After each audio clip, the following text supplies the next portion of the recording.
Hey, welcome to our book club. So in today's session, since hindi pa tayo nakakapag-decide kung ano yung next book, mag-TED Talk series TED Talk marathon muna tayo.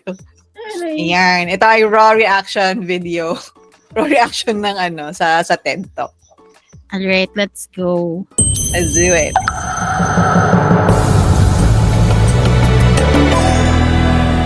Para walang ads, no? So in college, I was a government major, which means I had to write a lot of papers. Now, when a normal student writes a paper, they might spread the work out a little like this. So, you get started maybe a little slowly, but you get enough done in the first week that with some heavier days later on, everything gets done and things stay civil. And I would want to do that like that. That would be the plan. I would have it all ready to go, but then actually the paper would come along, and then I would kind of do this. And that would happen every single paper. But then came my 90-page senior thesis, a paper you're supposed to spend a year on.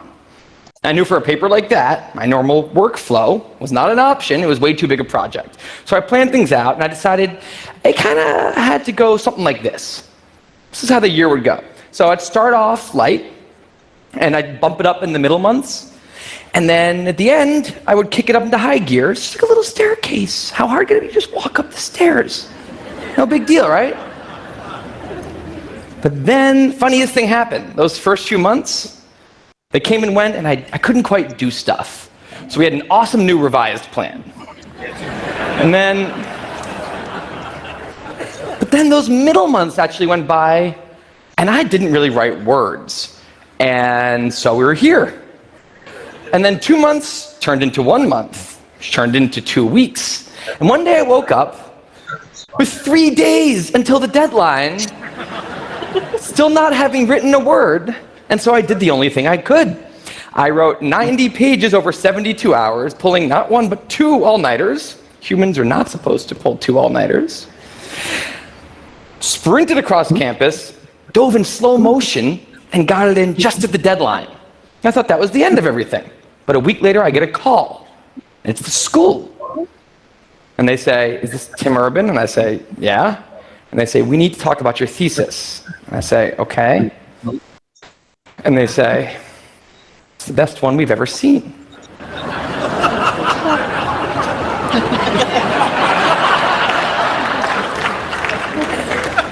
That did not happen. It was a very, very bad thesis. I just wanted to enjoy that one moment when all of you thought, "This guy is amazing." No, it was very, very bad. Anyway, today I'm a writer, blogger guy. I write the blog Wait, But Why? And a couple of years ago, I decided to write about procrastination. My behavior has always perplexed the non-procrastinators around me, and I wanted to explain to the non-procrastinators of the world what goes on in the heads of procrastinators and why we are the way we are. Now, I had a hypothesis that the brains of procrastinators were actually different than the brains of other people. And to test this, I found an MRI lab that actually let me scan both my brain and the brain of a proven non-procrastinator, so I could compare them, and I actually brought them here to show you today, and I want you to take a look carefully to see if you can notice a difference. And I know that if you're not a trained brain expert, it's not that obvious, but just take a look, okay? So here's the brain of a non-procrastinator. Now, here's my brain.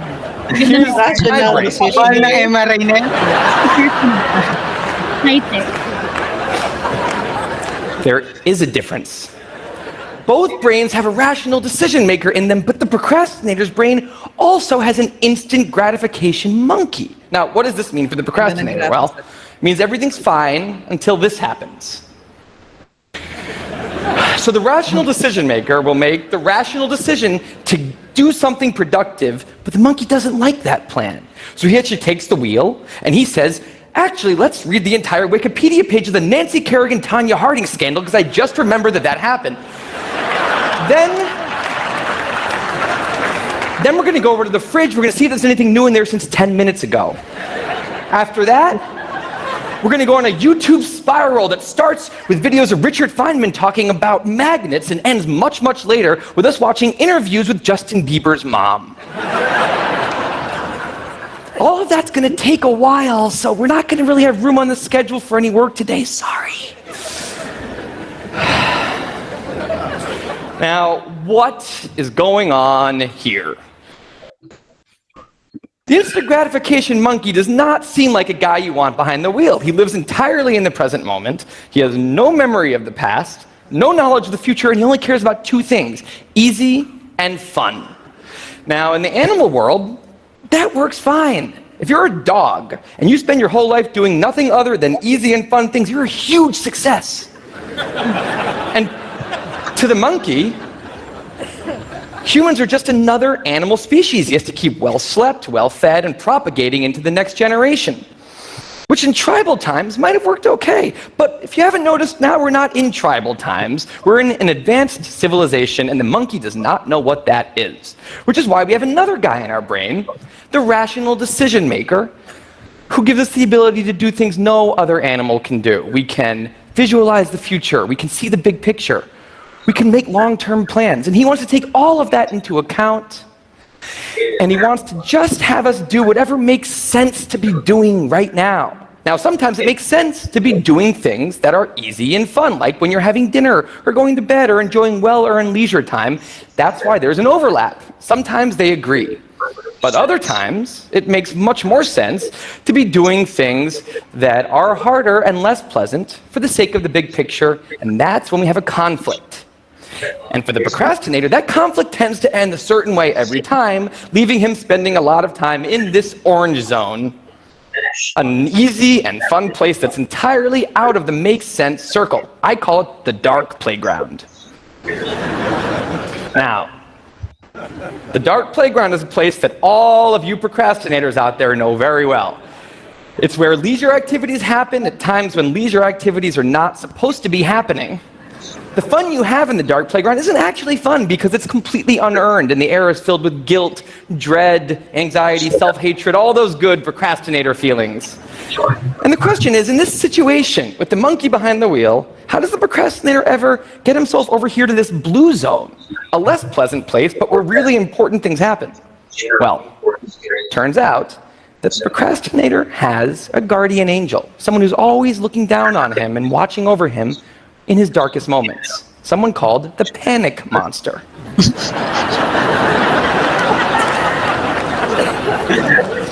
Now, the panic monster is dormant most of the time, but he suddenly wakes up anytime a deadline gets too close or there's danger of public embarrassment, a career disaster, or some other scary consequence. And importantly, he's the only thing that the monkey is terrified of.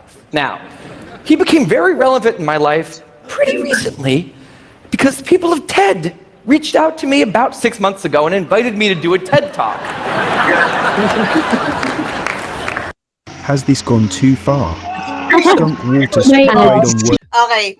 Kayo, bago natin malaman yung sikreto niya, i-analyze niyo yung sarili niyo. What makes you do the hard things? Ano yung situation? Ano yung mga triggers? Ano yung nag-motivate sa inyo na gawin yung hard things? Mag-share na ako ng isa-isa sa akin. So usually, yung mga hard things na kailangan kong gawin is, for example, may reklamo yung client, kailangan kong replyan. Or may automation ako na medyo complex, kailangan kong gawin. Ano pa, magsisend ako ng proposal, medyo mahirap kasi minsan yung magpe-presyo, iisipin mo yung scope, mag-offer ka ng plan. Mas madali na siya ngayon actually kasi may ChatGPT, so medyo nalilesen yung difficulty. Pero what helps me get in the zone of doing the hard things is hindi yung panic monster ko kasi hindi siya due date triggered. It's set on values na ako, I value na magre-reply ako sa client ng within 24 to 48 hours. Hindi tatagal ng isang linggo. So pag yung inbox ko din kasi laging ang panata ko sa sarili ko, 0 inbox every day. So pag may email ako na alam ko ilang araw ko nang ni-in dun sa inbox ko na hindi ko pa tinatanggal, ibig sabihin hindi ko pa nare-replyan. Ano na yon? Ito na yung panic monster ko. Kasi value-based siya na part ng responsibility ko at ng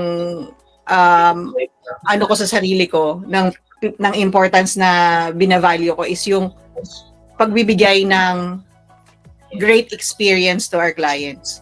Kung hindi ko nagagawa yun, andun na yung panic monster, saka yung guilt na parang hindi ko na-fulfill yung responsibility ko. So, yun yung nag-work sa akin. And so far, nagagawa ko naman siya kahit mahirap yung conversation. Like for example, just recently, yung kay Talisen. Kay Talisen na kailangan kong mag-de-escalate ng situation. Sabi niya sa akin, teka lang, para kasi yung tono ng pananalita mo, parang sinisisi ko kayo dun sa sa nangyari. Parang ang gusto niya.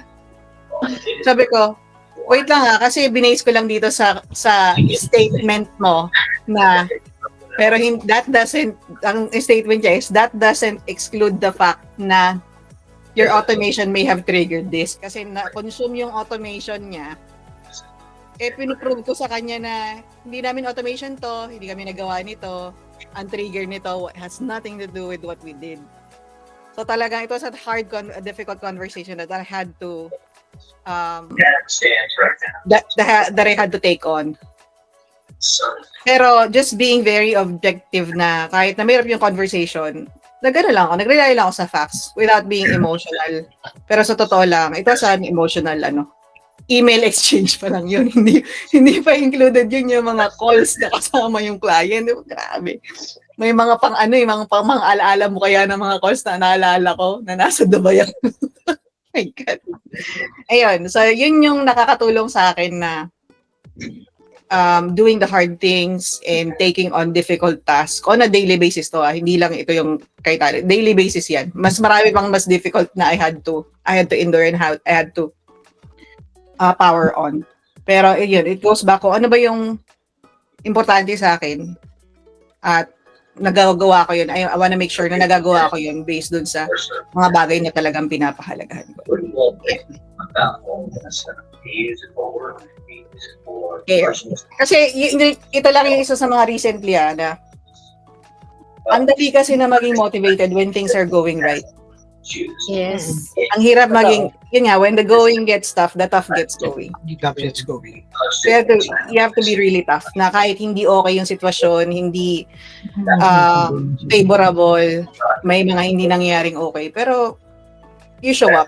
Gagawin mo pa rin yung dapat mong gawin. Yun kasi yung medyo mahirap. Yan. Okay, hindi ako panic type of person. Mas gusto ko kasi yung meron akong flow na sinusunod. Gusto ko yung meron akong schedule na sinusunod. Yung routine, kumbaga. Mas gusto ko yung may routine ako. Kaya mas gusto ko yung busy ako kaysa yung wala akong ginagawa.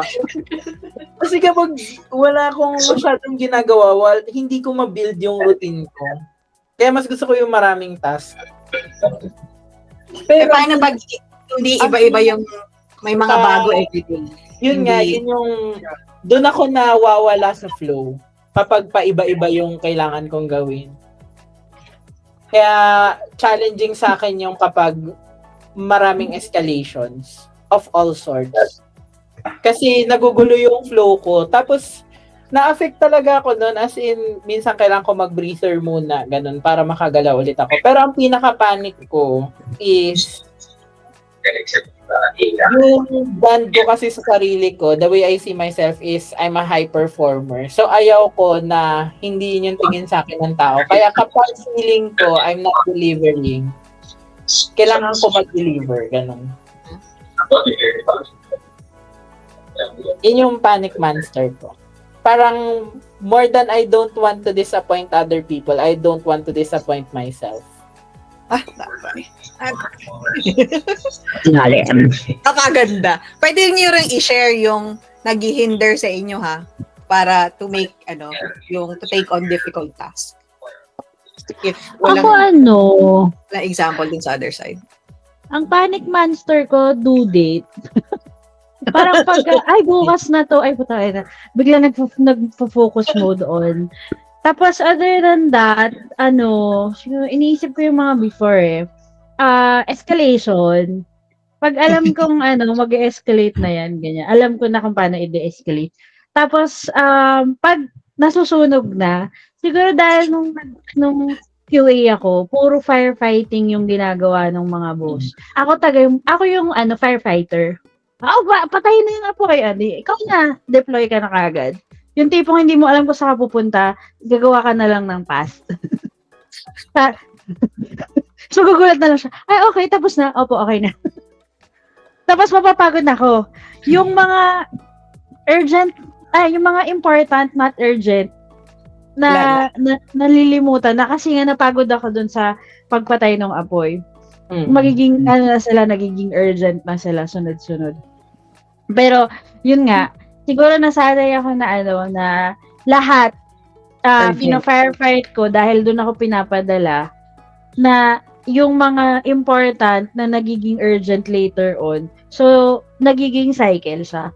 So, ang nagiging panic monster ko, yung deadline and yung saving na pag naalam kong nasusunog na siya, pinaprioritize ko siya. Mas nagiging laser focus ako.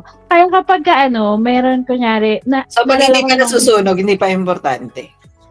Nasanay ka. Nasanay yung monkey, pag di pa nasusunog, trap pa sila.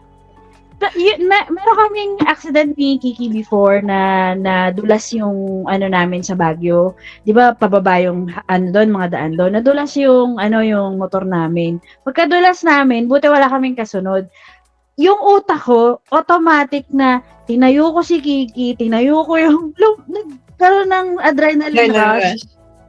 Na mas maliwanag pa yung utak ko during those times na nagpapanik na yung mga bagay-bagay. Parang ganon yung panic monster ko. Okay. Oo. At I second the motion kay Ate Pepper.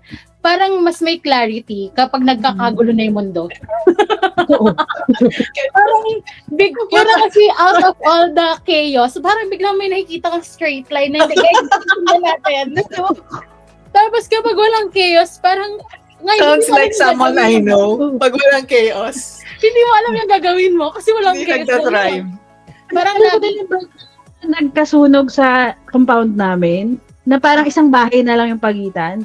Yung kapatid ko umiiyak. Ako alam ko ano yung dinukutin ko at lumabas kami ng bahay, bit-bit ko siya. O, diba? So yung mga ganong moment, may clarity. Literally, sunog. Ayun. Okay. Ay, ikaw naman, Edge Street, Jana. Go ahead. Ako po. So, sa akin, pareho lang din kay Ate Pepper. Yung panic monster ko, due date din. Pero, yung feeling ko yung ko sa pagiging procrastinator, nahirapan ako magsimula. Kasi due date na yun. So, ang next book talaga ni Edge ay Eat That Frog. Sabi ko sa inyo, Eat That Frog yes, na. pero get things done. Yun yung tapos, so, nung napansin ko na talaga na gano'n nangyayari, naghanap din ako kung ano yung pwede kong gawin, ganyan. So, dalawa yung na-discover ko na effective sa akin. Okay. Yung isa is, kahit kapag hindi ko alam yung gagawin, simulan ko lang. Tapos try ko kung anong tapos nag-agree, dun ko nakukuha yung momentum na gawin siya. Kasi pag nakastimula na ako, uy shit, pwede pala tong gawin. Unti-unting nag-i-enjoy. Unti-unti, tuloy-tuloy na. Basta, yun yung Agree. Simulan lang. Pero madalas di ko nagagawa. So, may pangalawa akong ginagawa. Yung second kong ginagawa is, hindi ako nagde-decide. Ang ginagawa ko, naghanap ako ng ibang bagay na mag-decide saan. Tapos ang napag-desisyonan ko gamitin yung coin. May nagregalo kasi sa akin ng coin. Tapos sabi ko, kapag sasabihin ko sa sarili ko, magagawa na ba ako nito or hindi pa? So, pag hindi pa, mag-ML muna ako. Sige. May question ako kay Edge. Pagkatapos ko, Edge, paano pag nawala yung coin? Wala na siya decision maker. Palitan lang. Pero hindi ko siya nakawala. Matagal na siya sa akin. So, pag heads, gagawin ko yung task. Pag tails, mag-ML ako. Ganun lang ginagawa ko. Pagkatapos ML, diretso na sa task kasi wala na excuse ko. So, yun yung aking Alam mo, may naalala ako sa sinabi mo. May friend kasi ako na, before ako maging active, maging sporty, may sinabi siya sa akin before na magmula nun ginawa ko. pagising mo sa umaga, yung routine mo, wag mo nang pag-iisipan kung gagawin mo. Lalo na kung exercise. Just do it. Wear your shoes, do it. Don't think na, ay, mapapagod ako. Kasi isipin mo palang mapapagod ka na. So, pag wala, ina-apply ko siya. Lalo na sa exercise. Naalala ko lang. Hindi mo na kailangan isipin. Gawin mo na lang. Lalo na sa mga thinker. Overthinker, oo. True. Diba? Effective siya sa akin kasi pag Sayang wala inisip si Joel. Kasi ganun din si Joel. Kunyari may automation kami. Gusto niya maintindihan lahat. Eh, syempre, hindi pa naman namin maintindihan mula yung kung anong mga modules yung gagamitin namin. Kasi Yes. somewhere along the way, ganito muna gawin mo. Sulat mo lahat ng ganito. O kaya pag magdi-design kami ng process, wag mo na isipin yun. Wag mo na isipin kung anong gagawin natin. Kung mag-ano ba tayo. Sulat mo muna anong status. At least Anong moment. cost of goods. Kasi, sabi ko, yung quote na, wag mo daw tingnan kung ano yung nasa taas ng stairs. Tingnan mo lang Kasi yung next ma-overwhelm step. ka. Tingnan mo lang yung first step. Just take the first step. Tapos, take the second step. Ganun lang. So, yun yung, pag nag-overthink na, Joel, relax lang, nag-overthink ka na naman. Magandang tip yan, ate. Kasi Oo. na-apply ko yan today na nag-ayos ako ng cabinet. Sabi ko, kasi piles na talaga yun ng laundry. Sabi ko, isang damit lang, isang article of clothing lang yung aayusin ko. Pagkatapos isa-isa ulit. So talaga, kaya makikita niyo nawawala ako sa screen kasi isa-isa lang talaga yung kinukuha ko. Na parang, kasi kapag marami shots magkakasama siya, na-overwhelm ako. Na parang, ang dami Tama. kong ililigpit, nakaka-stress. Pero nung inisa-isa ko siya, one by one ko siya, nag-work siya sa akin, ayun, tapos na, diba? Nakaupo na ako ulit. I like that, ate. Na-apply ko yun, Galing nga, galing. Nakalinis ng bahay. Applicable siya. Actually. Ikaw, Sweetie May. Ang suggestion ko sa inyo, overcome the procrastination para kaya nyo nang mag-hire na maglilinis. So, one less problem. Alam mo, ate, Wala na niya sa Kaya. that's the Hindi ko goal. kaya ibigay yun. may housekeeping. May housekeeping na. That's Sana the kaya ko goal. mabigay yun. Yan yung mga Kasi- toxic personality ko. Pag sa bahay, parang I'd rather do it. Kaya si Kiki hindi na nagtutupi ng Hindi. damit eh. Sa akin talaga, kaya hindi effective yung AI. Kasi dapat siya yung gumawa ng gawaing bahay para Hindi yung mga no. Hindi yung trabaho ko Kaya yan. gusto kong gawin. Kaya mong gawin yung ginagawa ng AI, ang gawin niya yung chores. Yung mga I ano. like that. Pero I'll try. Ikaw, sweet. As a master procrastinator before. That's true. Our special guest pala, Oo, true. basic Kasi master ako, parang procrastinator. once Recovering. na... Recovering Once procrastination. na na-realize ko na alam ko na kung paano... alam to ni ate. Once alam ko na kung paano siya gawin, hindi ako magmamadaling gawin siya. Kasi sa Kasi alam ulo ko mo na na. siya, kahit tulog. Kasi parang, okay, mag-edit lang ako ng picture. So, manonood muna ako kay drama. Kasi na-imagine ko na sarili ko na 3 minutes, kaya ko lang yan.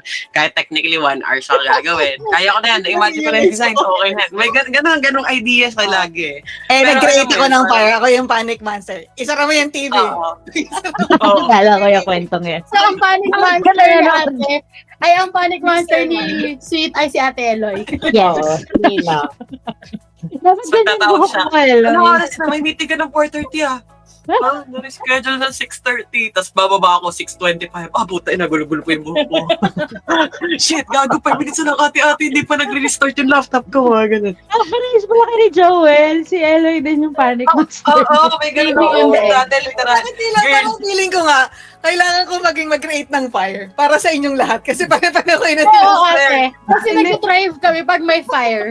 So, kailangan Liga, ko Peps. ang apoy. Malapit na magalit yan sa Watagraph. Sagutin mo na yan. si Eggs, parang ito na ng update dito. Ano nang nagawa dito? Tapos na ba ito na? Nag-reply siya, 3 sunod-sunod. Nang sinabi mo yun, sabi ko, kailangan ko mag-reply. Kinukulat ako ni Eloy. Okay. Binigyan niyo pa ako ng role. Ginawa niyo pa akong panic monster. Hindi, gusto ko yung What ano. ate, yun yung next na i-hire mo. Panic monster. Oo. Kailangan Tapos mo parang ng panic ano, monster. Guys, Di ba nga? Ganon. Gusto ni Daryl na i-record yung boses ni Eloy pampagising kay Joel. Alarm clock daw. Truly. Para kabahan si Joel. Joel. Joel, gising na Joel. Kasi ganun yung leadership style ni Vi eh. Ni Claudia. Oo, Like, talagang Every day. kailangan Every day nanginginig is ka pa. Dramatic. Ganun, nanginginig ka pa dapat. Why? Why? Why is this? Si ate five wise. Five wise. Why? Actually, hindi. Yung kanila 52 wives. Taray bago. May bago sila. Kaya nga ang pangalan ng kama nila ay Vi. Why? Bye. Kaya lang yung kapanood ko ng Bye, ituloy na natin tong panic man. Tuloy natin baka may, Tuloy na natin. may magandang advice yung ano. Okay, play ko na po. Now, of course, I said yes. It's always been a dream of mine to have done a TED Talk in the past.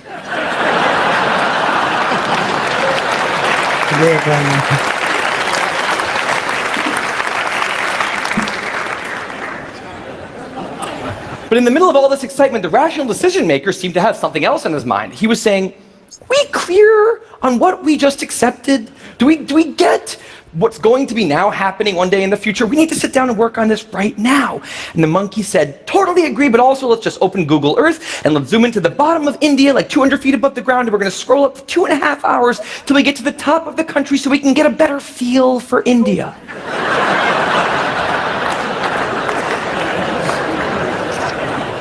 So that's what we did that day.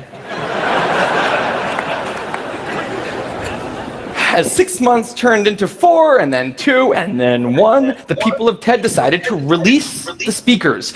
And I opened up the website, and there was my face, staring right back at me, and guess who woke up? So the panic monster starts losing his mind, and a few seconds later, the whole system's in mayhem.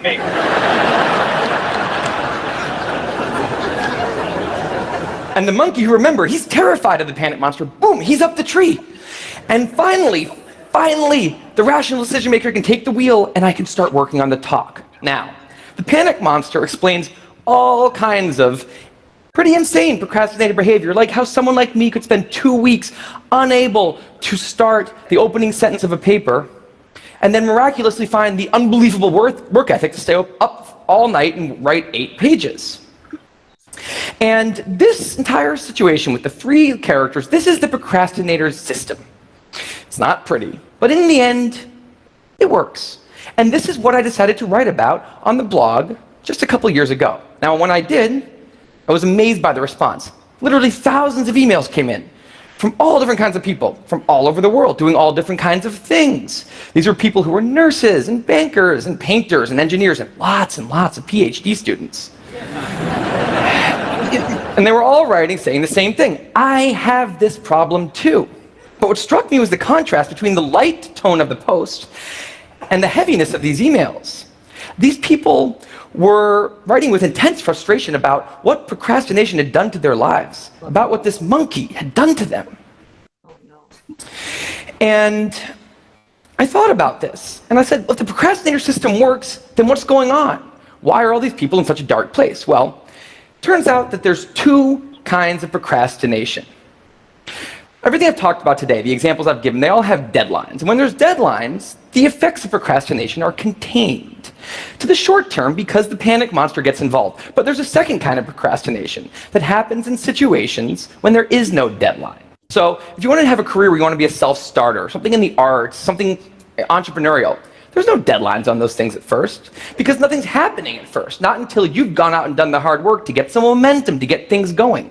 There's also all kinds of important things outside of your career that don't involve any deadlines, like seeing your family, or exercising and taking care of your health, working on your relationship, or getting out of a relationship that isn't working. Now, if the procrastinator's only mechanism of doing these hard things is the panic monster, that's a problem, because in all of these non-deadline situations, the panic monster doesn't show up. He has nothing to wake up for. So the effects of procrastination, they're not contained. They just extend outward forever. And it's this long-term kind of procrastination that's much less visible and much less talked about than the funnier, short-term, deadline-based kind. It's usually suffered quietly and privately, and it can be the source of a huge amount of long-term unhappiness and regrets. And I thought, that's why these people are emailing, and that's why they're in such a bad place. It's not that they're cramming for some project. It's that long-term procrastination has made them feel like a spectator at times in their own lives.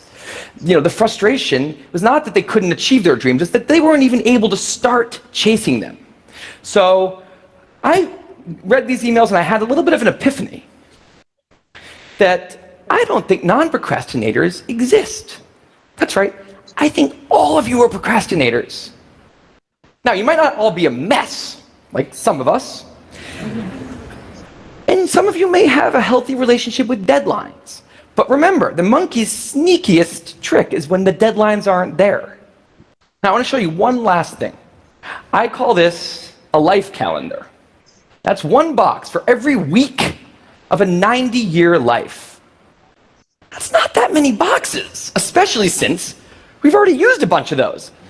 So I think we need to all take a long, hard look at that calendar.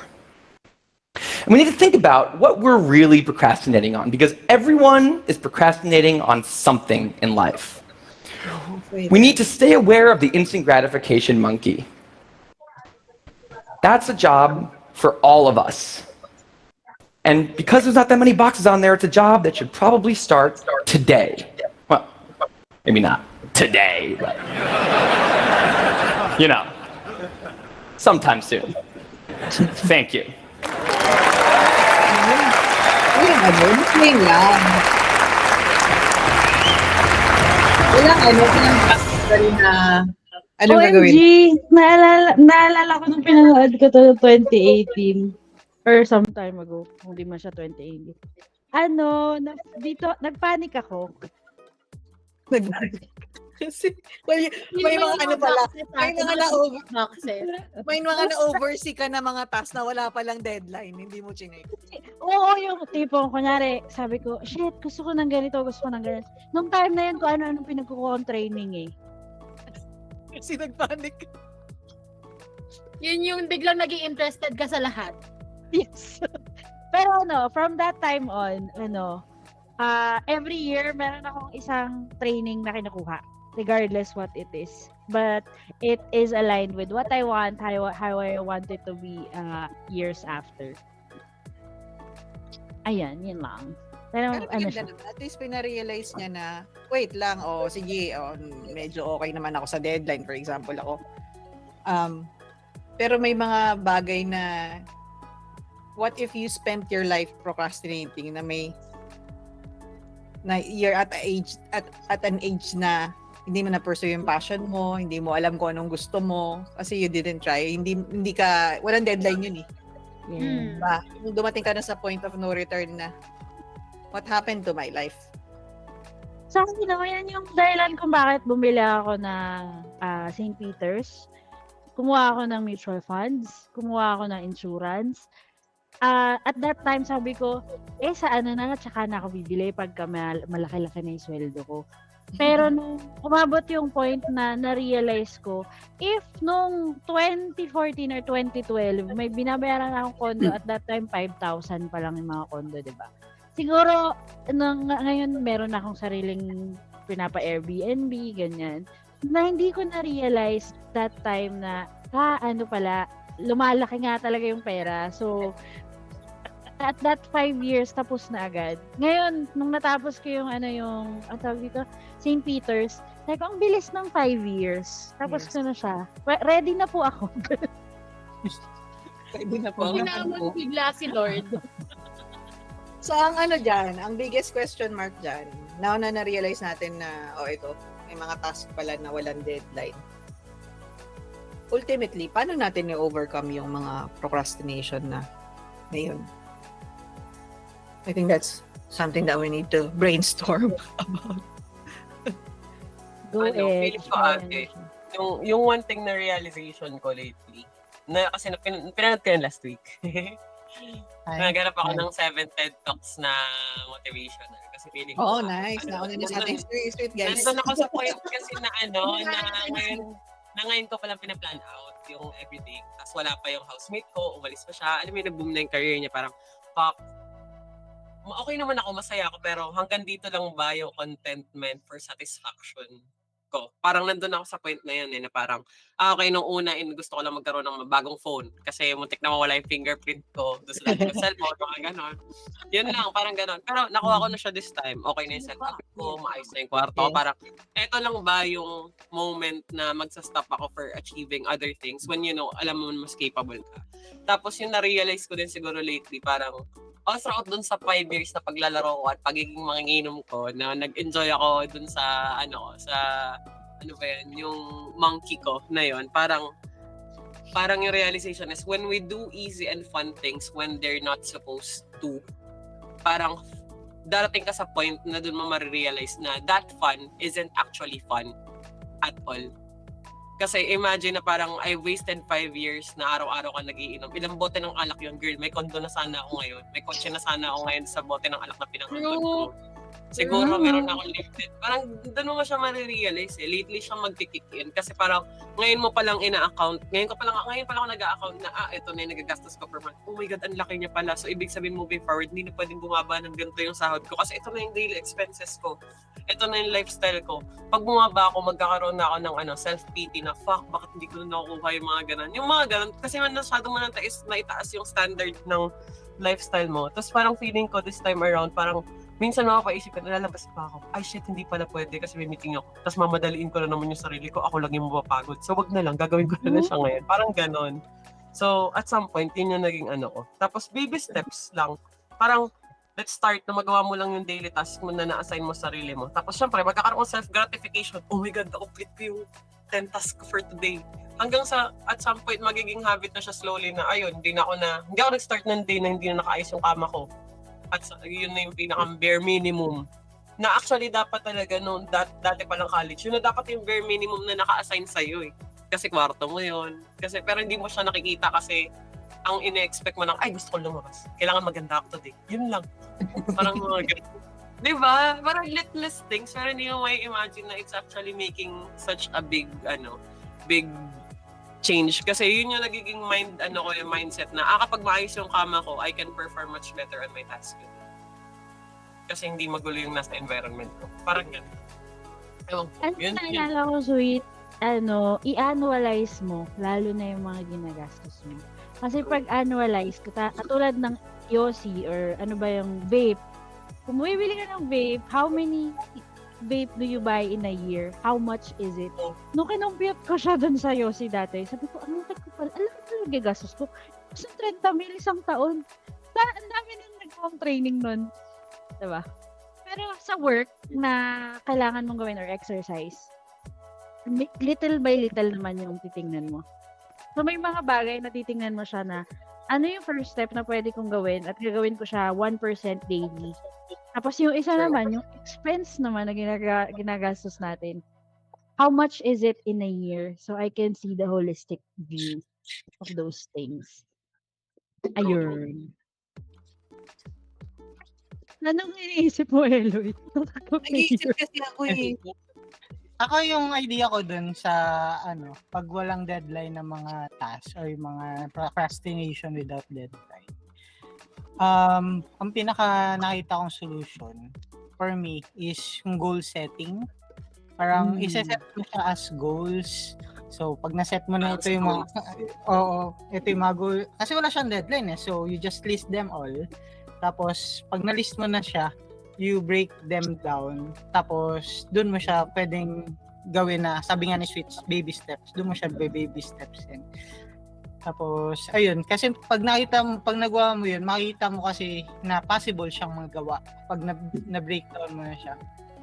Since possible na siya, magkaka-motivation yun ang gawin. Uy, pwede pala to ganito lang. Kahit ganito lang gawin for this day, ganito lang for this week.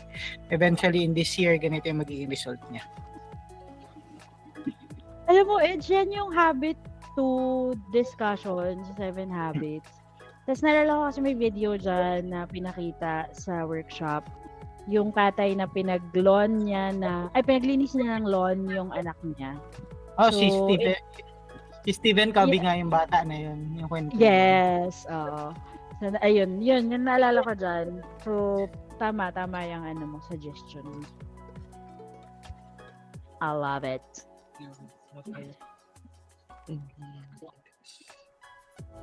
Nag-iisip si Elo. Ang dami niya gusto i-share.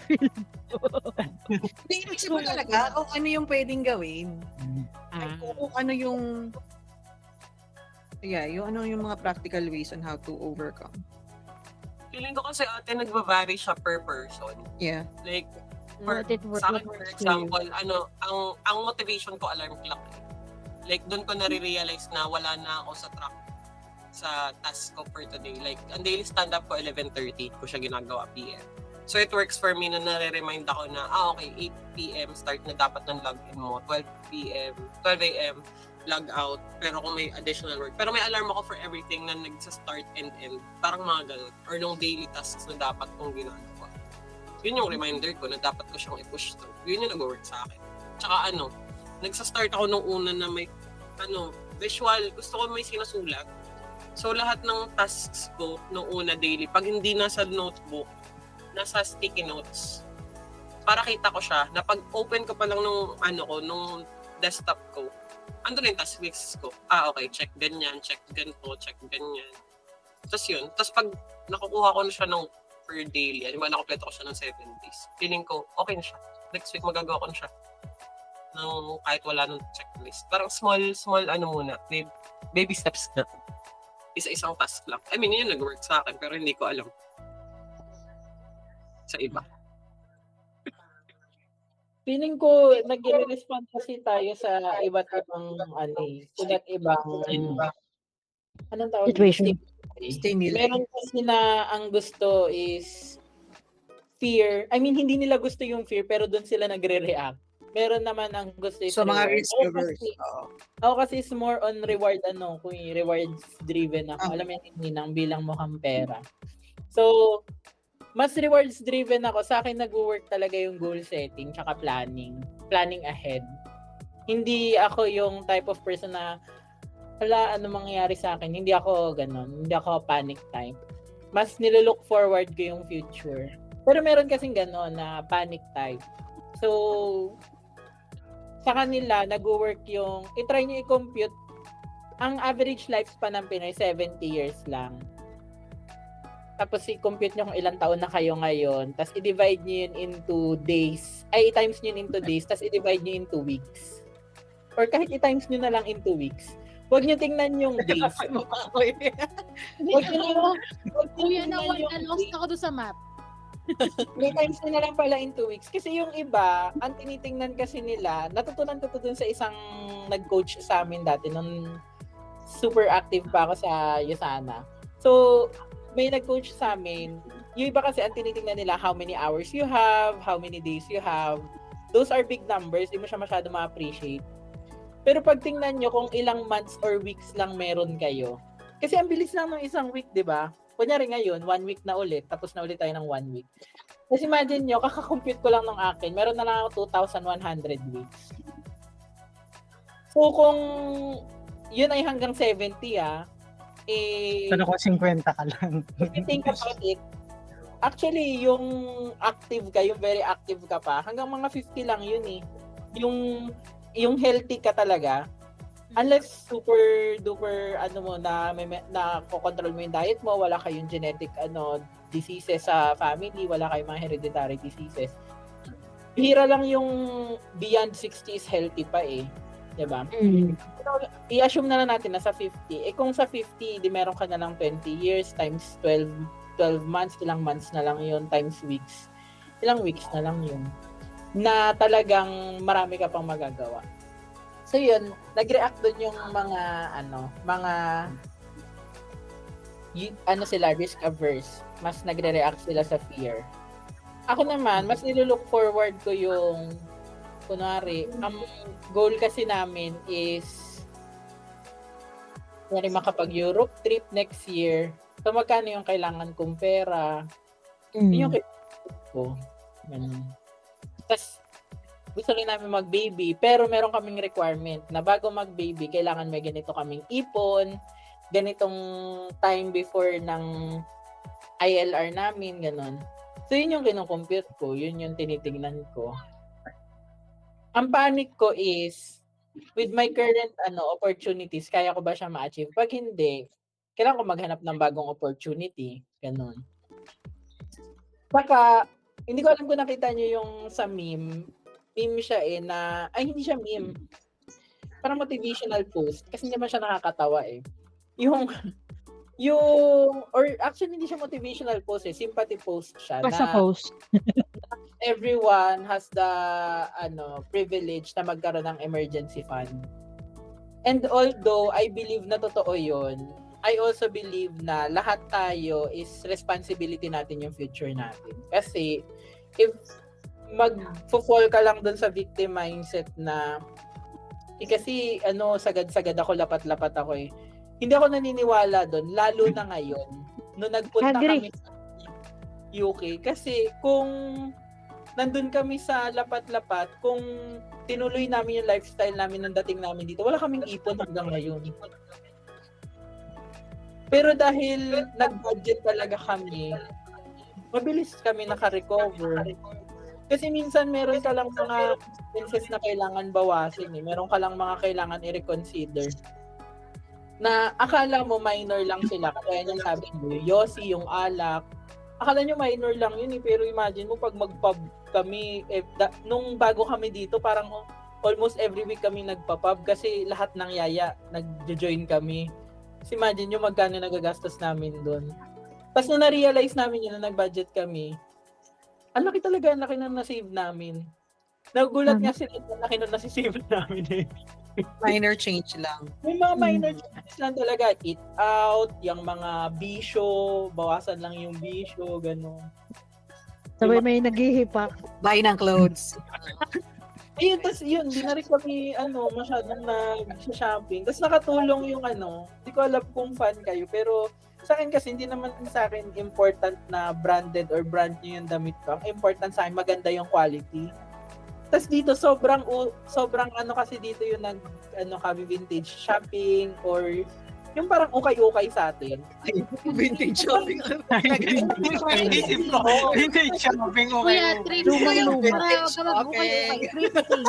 Thrifting. Ukay-ukay. Parang vintage cars, yung mas malalaki yung So, value. dito kasi, sobrang uso yung yung bumibili ka ng pre-love na mga clothes o kaya vintage clothes at lower price. Kasi hindi nila dito pinopromote yung fast fashion. Ang talaga nila dito is yung sustainable na fashion. Yan. Tapos makakabili ka dito ng mga luxury brand.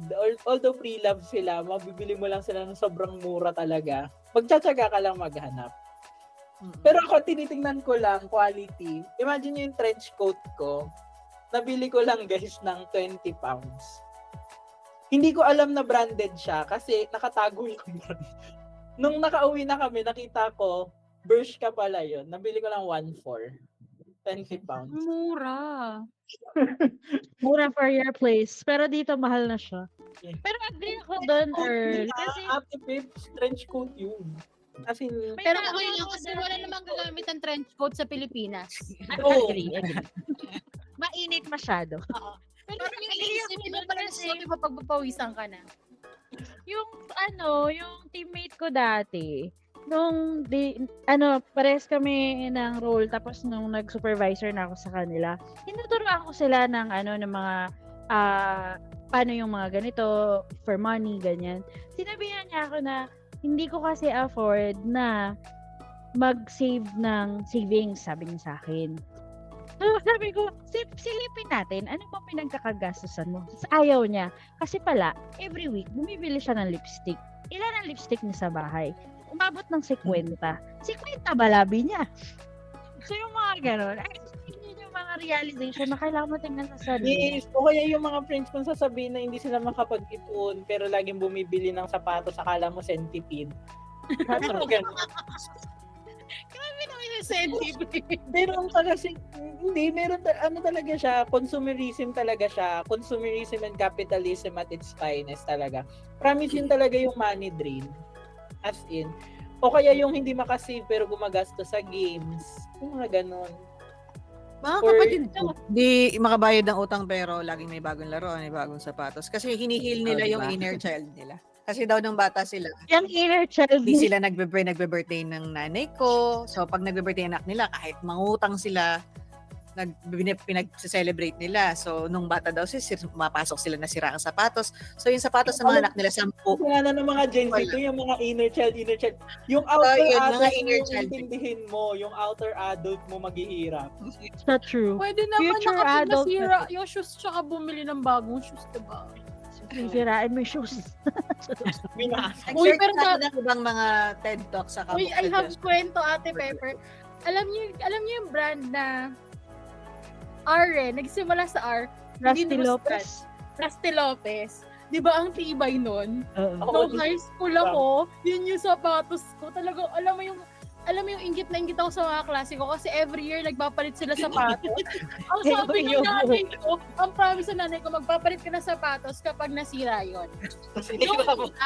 Sobrang na-appreciate ko yung nanay ko kasi ang ganda ng quality ng sapatos na binili sa'yo. Yung mga, Ina ngayon ng Rusty Lopez. di ba, yung mga kaklase ko, 1 year lang tinatagal na sapatos nila kasi sira na agad. Pag nabasa, nakanganga na agad. Pero yung Rasta Lopez ko, simula first year hanggang 4th year, sapatos ko yon. Ang tibay. Ang tibay, no? Talaga. Kaya, kuya, mag-thrift ka pa. You make thrift shopping. Quality talaga. Quality over price. So, parang si Pepper quality. risk averse. Goal-oriented naman si... Ako kasi a mix of both A mix of both. Kaya, Rewards hindi ako na sa insurance. Sabi ko, ayoko nang maging insurance agent kasi you're operating on fear. Tinatakot mo yung mga tao. You're running business based on fear. So, hindi ako masyadong risk averse in that way. Tinatanong ko ang asawa ko, ano bang mga wish mo? Sabi ko, anong wish mo? Sabi ko, ewan ko kasi minsan hindi ako nag-wish talaga. Pag nag-wish ako, hindi yung para sa sarili ko eh. Hindi ko lang na-realize na, ano bang wish ko sa sarili ko? Yun talagang para sa akin. Parang yung kailangan deep-rooted yung motivation mo. Yung motivation mo talaga. Ano ba talaga yung nag-motivate sa'yo? Ano ba talaga yung goal mo? Ano yung desire mo? So feeling ko, doon tayo sa Think and Grow Rich the next book kasi more on desire yun eh. Kasi feeling ko naman commonality sa atin yun na yung maging rich, di ba? Yung Ikigai kasi medyo higher level of consciousness na yun. Darating siguro tayo doon pero not now. So let's capitalize on our common desire which is, money. Yung lahat naman siguro, wag tayo So feeling ko yun muna. Tapos saka na lang tayo ng ibang desire na, purpose, kaya purpose-driven life, yung mga ganun. Saka natin itakil yung mga medyo deep Kumbaga yung PDL, purpose-driven life. Pero mga maganda siya sa start ng taon. Okay. Baka karami So, pa inaano ko din, kung ano ba talaga yung reason ko. For example, kaya gusto kong maging healthy. Ang motivation ko kasi doon, una, may VC ako na I have to look after. Hindi ko magagawa yun kung hindi ako healthy. And the kids as well, I want to be present sa lives ng mga anak ko kasi 40 na ako, mag-40 na ako next year. So I have to be strong and healthy para I still, can cherish those moments pag malaki na sila. Kasi iniisip ko pa lang, mag-18 si Rocky, ilang taon na ako nun. Or ikakasal si Sab, ilang taon na ako nun. So I have to prepare for the future. Saka, ang nag-drive sa akin, and ito iniisip ko to, actually dun sa post na, bakit ko nga ba ginagawa? Ba't nga ba ako tumutulong? Bakit nag-hire pa rin ako ng walang experience? Bakit ako nag-hire ng kamag-anak, ng kaibigan? Bakit? Marami nagra-rant doon na ang hirap daw ng tumulong na ganyan-ganyan, bla bla, yung mga in-spoon feed mo na nga, tapos tatanungin pa, how to po, ganyan. Hindi mo lang nag-research yun. Bakit ko ginagawa? So sinasabi ko nga, nag-post ako doon na, tumutulong ako kasi gusto ko makatulong. Hindi, there's vanity kasi, there's superiority complex in helping people, di ba? Na parang, uy, acknowledge mo naman ako, mag-thank you ka naman sa akin, or ganun. Parang may hinihintay ka pa rin nakapalit eh. Sabi ko, marami na akong fair share na tumulong ako, or ginawa ko to. Ginagawa ko to dahil based on my values, kung ano yung pinapahalagan ko, hindi dahil naghihintay ako ng kapalit. Kung hindi man i-pay forward ng tao na yun yung ginawa ko, that's on them. Basta ako, my heart and intention is in the right way. So, yun yung pinangawakan ko everyday. Pag mahirapan ako, or may problema ako, or may mga instances, di ba, na alam niyo na umiyak na ako kasi nadi-disappoint ako sa mga tao, bakit hindi kami on the same page? Mahirap eh. Pag bigay ka lang ng bigay tapos hindi yun na-realize ng tao. Ang pinanghawakan ko lang na ginagawa ko to kahit mahirap, kahit may mga problema. Kasi gusto ko matulong, yun talaga. Gusto kong ma-reach yung mga tao na truly deserving ng opportunity na ma-appreciate nila, na gusto talaga nilang magkatrabaho, na gusto nilang magkaroon ng opportunity for their family, para matulungan yung family nila, yung community nila. And in my way na nakakapag-employ din ako ng mga normal na tao, na hindi lang yung mga matalino or skilled. Yun yung gusto ko. Gusto kong ma-reach yung mga tao na yun, na kahit mahirap, gusto ko maka 1,000 tayo na virtual champions, kasi maraming deserving eh. Kahit na may marami na mapangilan-ngilan na talagang, yun talaga palasak na entitled, walang care sa client. May mga ganun talaga. Pero sabi ko, I don't want to be distracted. I don't want to be broken by people who disappoint me in the process. I want to continue. Kahit na mag-invest ako, kahit to the point na, uy, lugi ka na, or nag-incur ka ng cost dyan. Bakit po ginagawa? Hindi naman tayo kumikita dyan. Kasi gusto ko makatulong.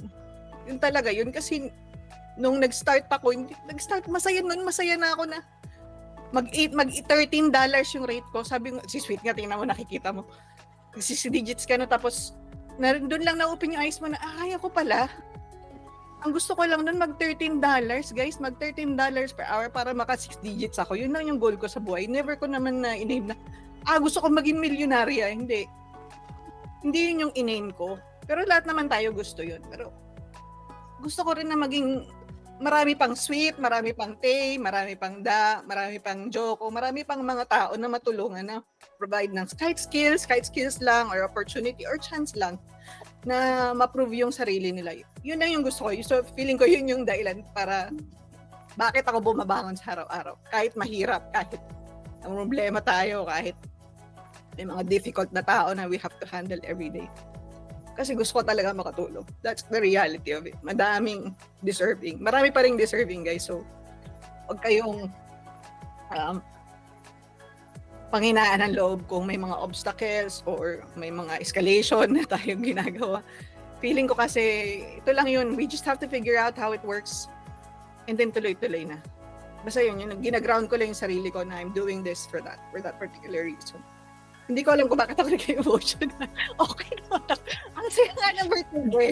Sabi mo nga kanina, hindi ka iiyak eh. Chill lang, okay lang. Pero naano lang ako kasi dun sa mga post na parang doon ko lang na-realize na somewhere along the way, hindi maiwasan. People will disappoint you. People will not be at the same level where you are. Kaya sometimes success can be lonely kasi they don't see it. I see it. I see the potential. Pero mahirap pag yung other people are not on the same page, and it hurts. It's heartbreaking. Pero alam ko, I believe in what I believe. So talagang go lang. Push lang. Kahit mahirap, kahit mag-isa lang ako, I will do it. I have no problem starting from scratch because I know I can do it all over again. Yun lang. So talagang motivation, parang bonus na lang yun yung money. Pero talagang yun. Feeling ko kasi happy ako na I was put in the position and that I am able to help. Kasi hindi lahat ng tao nabibigyan ng chance to find their purpose or find that kind of malaking responsibility, pero it's a privilege that I'm really grateful for. So yun lang. Sorry, naging point. Di ako lang bakit. Yung mga sinasabi ko ngayon, yung mga pinag-uusapan natin kaninang 2:00 ng hapon. Alam ko na yung panic monster ni ate. After 2 hours, nag-message ka sa akin.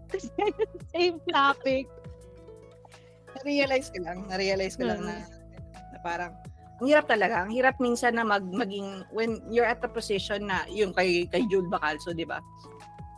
When you're at the position of power, mahirap mag-resist. Mahirap i-resist ka mag-power tripping or yung mga ganon. Kasi nandun ka eh. It's easy. You don't know better minsan kasi nandun ka na na sistema eh. Nasa taas ka na eh. You don't know how it feels kung paano yung nasa baba.